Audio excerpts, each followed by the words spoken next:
जय हिंद प्यारे विद्यार्थियों, स्वागत है आपका आपके अपने एक लक्ष्य परिवार में। मैं विनोद परमार आप सभी का हार्दिक स्वागत करता हूं। और ये वीडियो आज विशेषकर उन विद्यार्थियों के लिए है जिन विद्यार्थियों का एग्ज़ाम नवंबर में होने वाला है, नेशनल मीन्स कम मेरिट जो है छात्रवृत्ति योजना के तहत, है ना। तो प्यारे बच्चों, जैसा कि आप सब जानते हैं, आपका जो एग्ज़ाम है वो अभी होने वाला है और इसी को देखते हुए आपके लिए मैं कुछ प्रश्न, विशेष इंपॉर्टेंट प्रश्न जो कि आपके एग्ज़ाम में जिनकी संभावना होती है अक्सर आने की, वो लेकर आया हूँ। और बिल्कुल मैं प्रयास करूँगा कि आपका एक एक प्रश्न आपको क्लियर हो, और केवल एक प्रश्न नहीं बल्कि एक प्रश्न के माध्यम से कई सारे प्रश्न आपको क्लियर हो, है ना। ये सब प्रयास मैं करूँगा। तो आइए हम बढ़ते हैं, ज़्यादा न चर्चा करते हुए आगे बढ़ते हैं हम लोग, चलेगा। तो आप देख सकते हैं हमारा पहला जो प्रश्न है, इसमें प्रश्न दिया हुआ है सभी जीवों के लिए ऊर्जा का परम स्रोत क्या है। तो आप सब जानते हैं प्यारे बच्चों, ऊर्जा, एनर्जी, है ना, इसके बिना तो मतलब दुनिया में जीवन असंभव है ना। भाई बिना ऊर्जा के कोई भी जीवित नहीं रह सकता। तो ऊर्जा, ऊर्जा मतलब ऊष्मा, जिसका मात्रक सामान्य यदि हम फिजिक्स में जाएं तो मात्रक क्या होता है, कैलोरी होता है, ठीक है ना, कैलोरी होता है ना, चलेगा। तो हम देखें अब जो हालांकि जो कैलोरी मात्रक होता है ये किस रूप में होता है, तो ये होता है जैसे हम भोजन खाना खाते हैं तो खाना खाने पर जो हमें ऊर्जा प्राप्त होती है वो कैलोरी के रूप में प्राप्त होती है, ठीक है ना। ये आपको देखना होता है, ठीक है ना, चलेगा। तो आइए आगे हम देखते हैं। तो इसमें प्रश्न है आपका जल ऊर्जा, मतलब सभी जीवों के लिए ऊर्जा का परम स्रोत क्या है। ऑप्शन है जल ऊर्जा, पवन ऊर्जा, सौर ऊर्जा, रासायनिक ऊर्जा। तो प्यारे बच्चों, जल ऊर्जा तो आप सब जानते हैं, पानी से बनने वाली पन बिजली। आप सब जानते हैं आजकल बन रहा है, बड़े बड़े बांध बने, भारत में भाखड़ा नागल बांध बना है, पंजाब में हीराकुंड बांध बना है, उड़ीसा में महानदी के ऊपर, है ना। या हमारे मध्य प्रदेश में हम देखें तो खंडवा जिले में इंद्रसागर बांध परियोजना बनी हुई है। तो यहाँ पर आप जानते हैं कि पानी से ऊर्जा बनती, लाइट बनती है। लेकिन क्या ये परम मतलब कि पूरी तरीके सबसे बड़ा मेन स्रोत ये है क्या। अब देखते हैं आगे हम। अगला पवन ऊर्जा, आप सब जानते हैं देवास क्षेत्र में, इंदौर क्षेत्र में जो है काई पवन चक्कियाँ देखने को आपको मिलेगी जिनसे लाइट बनती है, एनर्जी बनती है। सौर ऊर्जा आप देख सकते हैं वर्तमान में सोलर पैनल कहीं पे कई जगह लगे हुए आपको मिल जाएंगे, इवन लोगों के खेत तक लगे हुए हैं। तो एक रासायनिक ऊर्जा, रासायनिक ऊर्जा जो हमारे विद्युत बैटरी वगैरह इनके अंदर यूज़ की जाती है। तो उसने पूछा सभी जीवों के लिए, सारे जीव की बात करी संसार की। तो प्यारे बच्चों देखिए, हम मनुष्य, हम तो भाई जल ऊर्जा से भी अपना एनर्जी जो है आपका ये देख सकते हैं, लाइट का यूज़ कर सकते हैं। लेकिन आप बताएं कि सारे जीवों के लिए ऊर्जा यही होगी। तो देखिए, सारे जीवों के लिए जो ऊर्जा का मुख्य स्रोत है वो है सौर ऊर्जा, सूर्य। क्योंकि आप सब जानते हैं सूर्य के बिना जो है आपका हमारा अस्तित्व भी नहीं है। क्योंकि सूर्य की जो ऊर्जा है आपको पता है, उस ऊर्जा से ही पेड़ पौधे अपना भोजन बनाते हैं, प्रकाश संश्लेषण करते हैं, है ना। पेड़ पौधे भोजन बनाएंगे तो हम लोग जो हैं ठीक उनको खाएंगे, यानी हम लोग उपभोग करेंगे, भाई हमें एनर्जी प्राप्त होगी। तो कहने का मतलब ये है कि सूर्य की जो ऊर्जा होती है ये ऊर्जा का परम स्रोत है प्रत्येक जीव के लिए, आप सब जानते हैं। क्लियर ना। ये वेरी वेरी इंपॉर्टेंट प्रश्न है, परीक्षा में आता है। अब देखिएगा, ऊर्जा के स्रोत, ऊर्जा के सोर्सेस, आखिर ऊर्जा किन किन से प्राप्त हम करते हैं। तो ऊर्जा के सोर्सेस दो होते हैं, परंपरागत ऊर्जा और एक गैर परंपरागत ऊर्जा। ये ऐसे बोल दीजिए अनवीनीकृत ऊर्जा या बोल दीजिए नवीनीकृत ऊर्जा। क्लियर ना, ऐसा बोल दीजिए। अक्षय ऊर्जा यानी क्षय ऊर्जा और एक अक्षय ऊर्जा। तो आपको पता है, देखिएगा, जो बाद में इजाद की गई है, जिनका बाद में अपन ने बनाया है या जो समाप्त नहीं हो सकती है, ठीक है ना, समाप्त होने की संभावना की नहीं है, वो सब कैसी अक्षय ऊर्जा है, नवीनीकृत ऊर्जा है, गैर परंपरागत ऊर्जा है। ये आपको ध्यान रखना, वेरी वेरी इंपॉर्टेंट क्वेश्चन है। ये भी आपकी परीक्षा में बन सकता है। जैसे आप बात करते हैं क्या सूर्य का प्रकाश समाप्त हो सकता है आसानी से, नहीं होगा।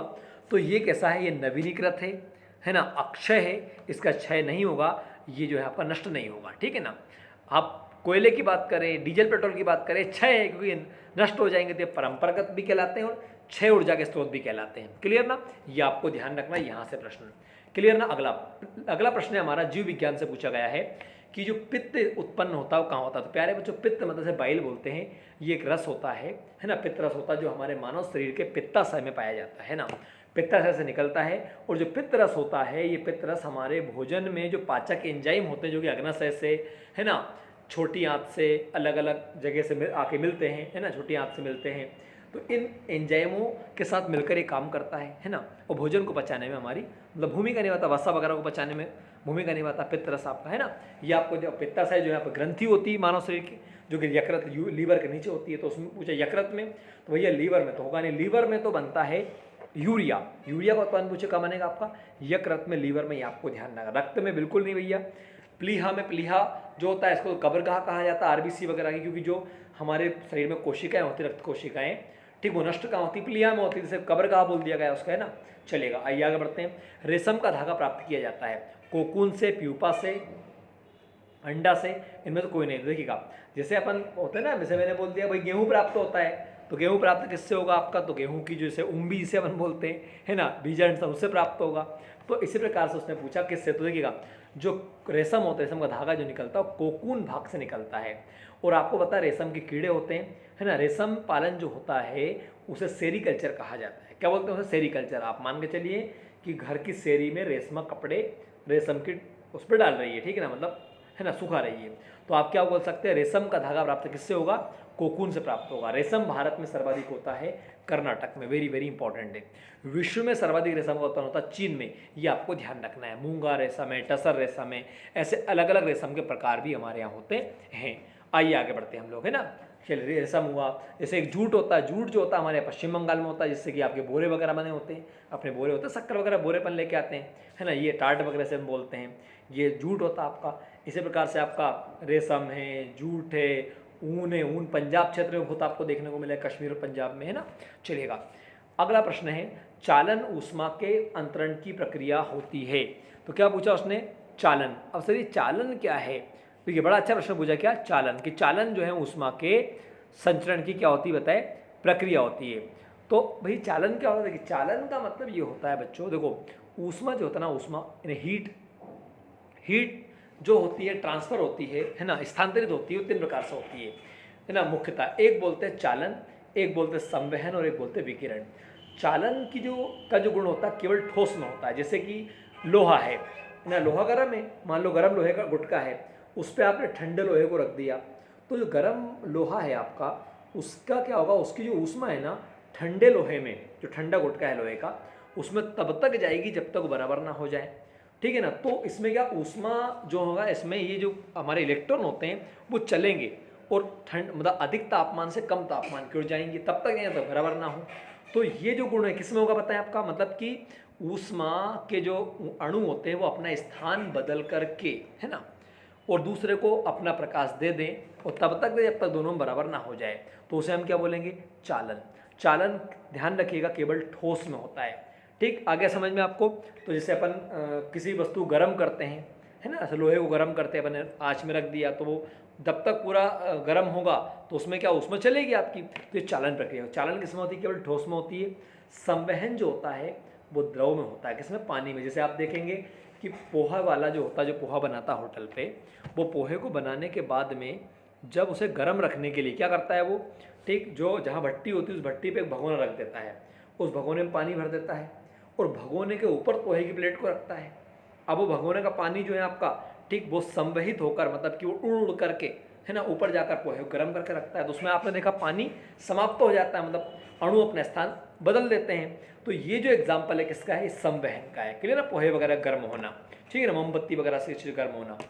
एक विकिरण होता है, विकिरण को बोलते हैं रेडिएशन, डायरेक्टली प्रकाश के माध्यम से किसी वस्तु गर्म होना क्या कहलाता है, विकिरण कहलाता है, आपको ध्यान रखना है, क्लियर ना। चलिए, तो ये बात आपको समझ में आ गई होगी। आइए आगे बढ़ते हैं हम लोग। तो चालन किसमें होगा, तरल में, ठोस में, वायु में, निर्वात में। तो बच्चों भी निर्वात में तो होगा ही नहीं आपका, किसमें होगा, या होगा किसमें, ठोस में। तरल में क्या होता है, तरल में संवहन होता है, आपको ध्यान। वायु में क्या होता है, तो वायु में भी आपका क्या हो सकता है, संवहन आपका हो सकता है, क्लियर ना। चलेगा, अगला है अग्निशामक में उपयोग की जाने वाली गैस का नाम क्या है। तो प्यारे बच्चों, आग बुझाने वाली जो मशीन होती है उसका पूछा गया है। तो आग बुझाने वाली मशीन जो होती है उसमें CO2 गैस का प्रयोग होता है, वेरी वेरी इंपॉर्टेंट है, याद रखिए। आइए आगे बढ़ते हैं। अगला प्रश्न है हमारा 6वें नंबर का, लोहे में जंग को रोकने की एक विधि है, क्रिस्टलीकरण, अवसादन, यसद लेपन, इनमें से कोई नहीं। तो प्यारे बच्चों, जो इसका आंसर आएगा ये क्या आएगा, इसका आंसर आएगा यसद लेपन। यसद लेपन को बोलते हैं गैल्वेनाइजेशन बोल दो इंग्लिश में, या जस्तीकरण बोल दीजिए। लोहे को आपको जंग से बचाना, भाई अपन नया दरवाज़ा गेट खरीद के लेके आते लोहे का, हमने घर पे उसको लगाया, लगाने के बाद हम उस पर क्या करते हैं, पेंट क्यों कर देते हैं भाई, पेंट कर देंगे तो क्या होगा, लोहे में जंग नहीं लगेगी। क्योंकि देखिए जब लोहा खुला रहता है तो ये वायुमंडल में जो नमी होती है उस नमी से, ऑक्सीजन होती है आपको पता है, उससे क्रिया कर लेता है, उससे क्रिया कर लेगा तो जंग बनाएगा, और जंग बनाएगा तो लोहा सड़ जाएगा। तो लोहे को सड़ने से बचाने के लिए आपको जो है उसके ऊपर क्या बताएं, तो पेंट कर दीजिए या उस पर यसद लेपन मतलब जस्ते की परत चढ़ा दीजिए, आप बात बराबर ही हो जाएगी, उससे लोहा आपका जंग नहीं लगेगा। उसे बोलेंगे गैल्वेनाइजेशन, जस्तीकरण बोलेंगे। क्लियर ना। अगला प्रश्न है, महासागरों से आने वाली हवाएं पानी ले जाती है और बारिश लाती है, इन हवाओं को कहते हैं। तो प्यारे बच्चों, आपको पता है हमारे भारत में जो हिंद महासागर है, इसमें अरब सागर वाला हिस्सा आता है जो अरबी देशों तरफ में आता है, मतलब बंगाली खाड़ी से एक तरफ बंगाली खाड़ी भारत में है ना, पूर्वी तट के तरफ में, पश्चिम तट पर जो है आपका अरब सागर वाले हिस्से से आपको पता है कि जून के महीने में हवाएं चलती है, और जब ये हवाएं चलती है तो ये हवाएं पानी को लेकर आती है, और वो पानी पहली बार इसका होती है केरल में होती है, तो हम कहते हैं मानसून आ गया। क्लियर ना। तो मानसून सबसे पहले कहाँ पे आता है, केरल में आता है। भारत में सर्वाधिक वर्षा कहाँ पे होती है, तो मासिनराम में होती है, जो मेघालय में आता है। ठीक है ना। हमारे यहाँ तो ये जो हवाएं चलती है ये लंबे समय तक चलती है, मतलब 3 से 4 महीने तक चलती है। 3 से 4 महीने तक अलग अलग स्थानों पर बरसात करवाती है, इसको बोलते हैं मानसून। क्या बोलते हैं बताएं, तो मानसून कहलाएगा, है ना, लंबे समय तक। मौसम जो होता है वो केवल कुछ समय के लिए होता है। आंधी जो होता है वो तो थोड़ा समय के लिए चला, एक चक्रवात टाइप का आप कह सकते हो उसे, है ना, ये होता है। तो इसमें क्या आएगा आंसर आपका, मानसून आएगा, कि महासागरों से आने वाली हवाएं पानी ले जाती है और बारिश लाती है, इन हवाओं को बच्चों मानसून कहा जाता है। क्या बोलते हैं, मानसून। क्लियर ना। इसका आंसर आएगा आपका बी, आंसर आपका आ जाएगा। अगला प्रश्न है, इनमें से मृदा की किस संस्था स्थिति में अधिक खनिज होते हैं। तो प्यारे बच्चों, मृदा के अलग अलग हिस्से होते हैं, है ना, अलग अलग से A B C O, है ना। तो आपको ध्यान रखना है, जो कि मिट्टी होती है हमारी, है ना, इसमें क्षैतिज और वर्टिकल रूप में, तो आपको पता जो बी लेवल होता है मृदा का, मिड वाला, उस बी लेवल में खनिज पाया जाता है, ये आपको ध्यान रखना है। वेरी वेरी इंपॉर्टेंट क्वेश्चन है। क्लियर ना। चलेगा, आइए आगे बढ़ते हैं। अगला प्रश्न है हमारा बी संस्तर का, इसका आंसर आ जाएगा। अगला, शरीर का वह अंग जिसमें रक्त ऑक्सीकृत होता है। तो प्यारे बच्चों, खून, हमारा जो खून होता है आपको पता है कि उसमें 2 चीज़ होती है हमारे शरीर में। एक तो हमारी जो ब्लड कोशिकाएं होती है उसमें 2 अलग अलग हिस्से हैं, एक को बोलते हैं सिरा और एक को बोलते हैं क्या, धमनी। तो सिराएं जो होती है हमारी बॉडी में, जो वेन बोलते हैं, जिनमें अपन ये लगाते हैं, बोतल लगती है हमारी, इंजेक्शन लगता है, इनमें जो खून होता है वो अनाक्सीकृत होता है। सर अनाक्सीकृत का मतलब क्या होता है, जो खून दूषित है, जिसमें CO2 की मात्रा ज़्यादा है। आपको पता CO2 नुकसानदायक होता है और ऑक्सीजन जो हम लेते हैं वो हमारी बॉडी के लिए फायदेमंद होता है। तो CO2 वाला खून जो होता है वो सिराएं लेके जाती है, और जो ऑक्सीजन वाला खून होता है वो धमनियाँ लेकर जाती है। अब जब ये CO2 वाला खून हमारे बॉडी से जाएगा तो ये जो है आपका हार्ट पंप करेगा, हार्ट से जो है फेफड़े की ओर जाएगा, फेफड़े में जाएगा, तो फेफड़े में इसमें ऊपर से हम लेंगे ऑक्सीजन, तो ऑक्सीजन जाके मिल जाएगी। तो ऑक्सीजन जो मिलती है वो फेफड़े में मिलती है, किसमें, खून में। तो ऑक्सीजन जब खून में मिल जाती है तो उसे कर देती है ऑक्सीकृत। क्या कर देती है, तो फेफड़ा जो होता है वो खून को ऑक्सीकृत करता है। वेरी वेरी इंपॉर्टेंट है। क्लियर ना। ये आपको ध्यान रखना है। जब खून शुद्ध कहाँ होता है, तो खून शुद्ध होता है आपका किडनी में, ये आपको ध्यान, किडनी को बोलते हैं वृक्क बोलते हैं, ये आपको ध्यान रखना है। क्लियर ना। ये प्रश्न आपका आ जाएगा। अब ये आपको बता दीजिएगा कि धमनी में कैसा खून होता है, शुद्ध होता है, और सिरा में कैसा होता है, अशुद्ध होता है। ये छोटी सी बात है, लेकिन आपको याद रखना, आपके एग्जाम के हिसाब से महत्वपूर्ण है। आइए अगला प्रश्न की ओर बढ़ते हैं। कोशिका जिसमें हीमोग्लोबिन होता है। तो आप सब जानते हैं कि हमारी बॉडी में जो हीमोग्लोबिन होता है वो हमारे रक्त में होता है। रक्त में भी क्या है, रक्त में भी कई सारी कोशिकाएं हैं। एक कोशिका इसे बोलते हैं RBC, जो है रेड ब्लड कर्पल्स बोलते हैं। एक WBC इसे बोलते हैं वाइट ब्लड कर्पल्स बोलते हैं। एक प्लेटलेट्स होता है। तो जो RBC कोशिकाएं होती है, इन कोशिकाओं में हीमोग्लोबिन पाया जाता है। और हीमोग्लोबिन जो चीज़ें बनी है, आप नाम से स्पष्ट है, हिम जो है आपका, ठीक है ना, हिम मतलब आयरन, इसमें आयरन लोहे की मात्रा होती है, ग्लोबिन नाम का प्रोटीन होता है, इन दोनों से मिलकर ये बनता है। और हीमोग्लोबिन की वजह से रक्त आपका लाल होता है। याद रखिएगा, आपके एग्जाम के लिए वेरी वेरी इंपॉर्टेंट है। आइए आगे बढ़ते हैं हम लोग। तो इसमें बाकी ऑप्शन आएगा नहीं, पहला ऑप्शन कौन सा आ जाएगा, लाल रक्त कोशिकाएं, इसका आंसर आ जाएगा। आलू के जिस भाग से वानस्पतिक प्रसार होता है वह कौन सा होता है। आप सब जानते हैं, हम आलू को लगाते हैं खेत में, तो आलू को हम काट कर लगाते हैं। आलू जब काट के लगाएंगे तो आलू से आलू बनेगा।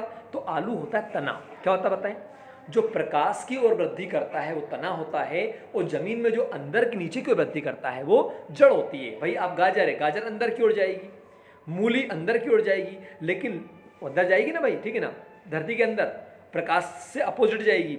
जबकि जो आलू होता है वो कहाँ, मिट्टी को ऊपर की ओर आता है। प्याज की बात करें, मिट्टी के ऊपर तरफ आता है, मतलब ये अंदर नहीं जाता ज़्यादा। इनको लगाने के बाद में भी जब ये फूलते हैं तो ऊपर की ओर आते हैं। तो आलू का जो तना वाला भाग होता है वो वृद्धि करता है। वेरी वेरी इंपॉर्टेंट है। अगला प्रश्न है हमारा, गति की मूल इकाई क्या है? तो प्यारे बच्चों गति यानी मोशन, मूवमेंट, तो गति की जो मूल इकाई है प्यारे बच्चों वो है मीटर प्रति सेकंड। भाई गति मतलब मोशन, एक उसमें चलना कंटिन्यू, तो आप जब चलोगे तो आप दूरी तय करोगे वो मीटर होगी, और एक समय में तय करोगे तो वो आपका सेकंड होगा। पल्ले पड़ गया। तो मीटर प्रति सेकंड में गति की आपकी मूल इकाई हो जाएगी। Very very important. एक तार में उत्पन्न जो ऊष्मा की मात्रा निर्भर करती है तार की लंबाई पर, मोटाई पर, पदार्थ पर, ये सभी पर। तो प्यारे बच्चों जो तार होता है, धातु होती है, उसमें जो ऊष्मापन देते हैं उसका गर्म होना उस तार की मोटाई पर भी डिपेंड करेगा, उसकी लंबाई पर भी। पदार्थ कैसा है भाई, ज़्यादा चालकता वाला है, जैसे चांदी है, तांबा है, इनमें करंट बहुत ज़्यादा तेज चलता है, ठीक, और कुछ पदार्थ ऐसे में कम करंट चलता है ना, ये आपको ध्यान रखना है। तो वो डिपेंड करेगा पदार्थ के ऊपर भी, लंबाई, मोटाई, तो सभी इसका आंसर आपका आ जाएगा। वाहनों में पार्श्व दर्पण के रूप में उपयोग किया जाने वाला दर्पण कौन सा होता है? पार्श्व मतलब पीछे का। तो आप सब जानते हैं कि हम गाड़ी पर साइड वाला ग्लास लगाते हैं। हम क्यों लगाते हैं? ताकि उस ग्लास से पीछे का वाहन दिख जाए। अब पीछे का वाहन दिखे तो ये नहीं कि वाहन बहुत बड़ा दिखाई दे, पीछे का वाहन, पीछे बस आ रही है तो बस छोटे से रूप में दिखाई देती है आपको। तो जो उत्तल दर्पण होता है प्यारे बच्चों, वो बड़ी वस्तु को छोटा करके दिखाता है, और जो अवतल दर्पण होता है वो छोटी वस्तु को बड़ा करके दिखाता है। हम दाढ़ी बनवाते हैं, शेविंग बनवाते हैं, तो आप शेविंग बनवाएंगे तो वहाँ पर क्या दर्पण आपका अवतल होगा। क्यों? क्योंकि वो क्या बताए, हमारे चेहरों को बड़ा दिखाएगा तो स्पष्ट चीज़ समझ में आ जाएगी, ठीक। और उत्तल दर्पण जो होता है वो आपका छोटा है ना। गाड़ी की जो हेडलाइट होती है उसमें जो दर्पण लगा होता है बल्ब के ऊपर वाला, वो भी दर्पण जो है आपका अवतल होता है, ध्यान रखिएगा। हेडलाइट में कौन सा अवतल है और साइड ग्लास में कौन सा उत्तल है। अगला प्रश्न है हमारा, विश्व जल दिवस कब मनाया जाता है? तो प्यारे बच्चों विश्व जल दिवस जो होता है आपका 22 मार्च को मनाया जाता है। 23 मार्च को आप सब जानते हैं शहीद दिवस मनाते हैं, है ना, ये वेरी वेरी इंपॉर्टेंट है अपने आप में। आइए आगे बढ़ते हैं। अगला प्रश्न है आपका, अपघटक पादपों और जंतुओं के मृत शरीर को परिवर्तित कर देते हैं। अब सर अपघटक क्या होते हैं? अपघटक का मतलब होता है जो नष्ट करते हैं, समाप्त करते हैं। आपको पता है कि यदि संसार में धरती पर अपघटक नहीं होंगे, जीवाणु वगैरह नहीं होंगे, तो वस्तुएं समाप्त नहीं हो पाएगी, चीज़ें समाप्त नहीं हो पाएगी। जब चीज़ें समाप्त नहीं हो जाएगी, जहाँ ढेर लग जाएगा, तो नया जीव आएगा तो एक जीव का जाना भी जरूरी है ना भैया। तो इसलिए अपघटक जो होते हैं, जैसे जीवाणु वगैरह होते हैं, या जैसे जैसे कोई भी जो है आपका जीवित जो पशु होता है, मनुष्य होता है, वो मर गया तो उसके जीव जो है आप वो जला दिया, इसके बाद में भी कुछ चीज़ें आपकी बच जाती हैं, उनको भक्षण कौन करेंगे? अपघटक करेंगे। तो अपघटक को पृथ्वी का सफाई कर्मी भी कहा गया भैया। ये आपको जो चेंज करते हैं, है ना, ये आपको ध्यान रखें। जीवाश्म ईंधन बनते हैं, पेट्रोल डीजल वगैरह, ये अपघटक के माध्यम से बनते हैं। तो बालू में, ह्यूमस में, अकार्बनिक कचरे, मिट्टी में, तो प्यारे बच्चों अपघटक जो होते हैं वो ह्यूमस मतलब जीवाश्म, जीवांश बोल दीजिए आप, इसमें कन्वर्ट कर देते हैं मृत शरीर को। ये आपको ध्यान रखना है ना। तो आंसर क्या आएगा इसका? 16वें का बी आएगा। पंख को विघटित कर जियो गैस बनाते हैं, मतलब पंख जिसे बोलते हैं, मतलब ये बायोगैस बनाते हैं। बायोगैस जो बनती है, तो प्यारे बच्चों बायोगैस जो बनती है ना, उसे यीस्ट नहीं बनाते हैं, वायुजीव विषाणु नहीं बनाते, इसे बनता है अवायवी जीवाणु। तो अवायवी जीवाणु जो होते हैं आपके, ये क्या करते बताएं? ये बायोगैस को बनाते हैं। वेरी वेरी इंपॉर्टेंट है, ये आपको बिल्कुल याद रखना है।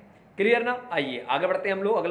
अगला वायुमंडल में CO2 की मात्रा कितनी? तो प्यारे बच्चों वायुमंडल में CO2 की मात्रा 0.03% है, जबकि ऑक्सीजन की मात्रा 21% है, और नाइट्रोजन की मात्रा 78% है ना, और जो आर्गन की मात्रा 0.93% है। ये अलग अलग आपको याद रखना है। क्लियर ना?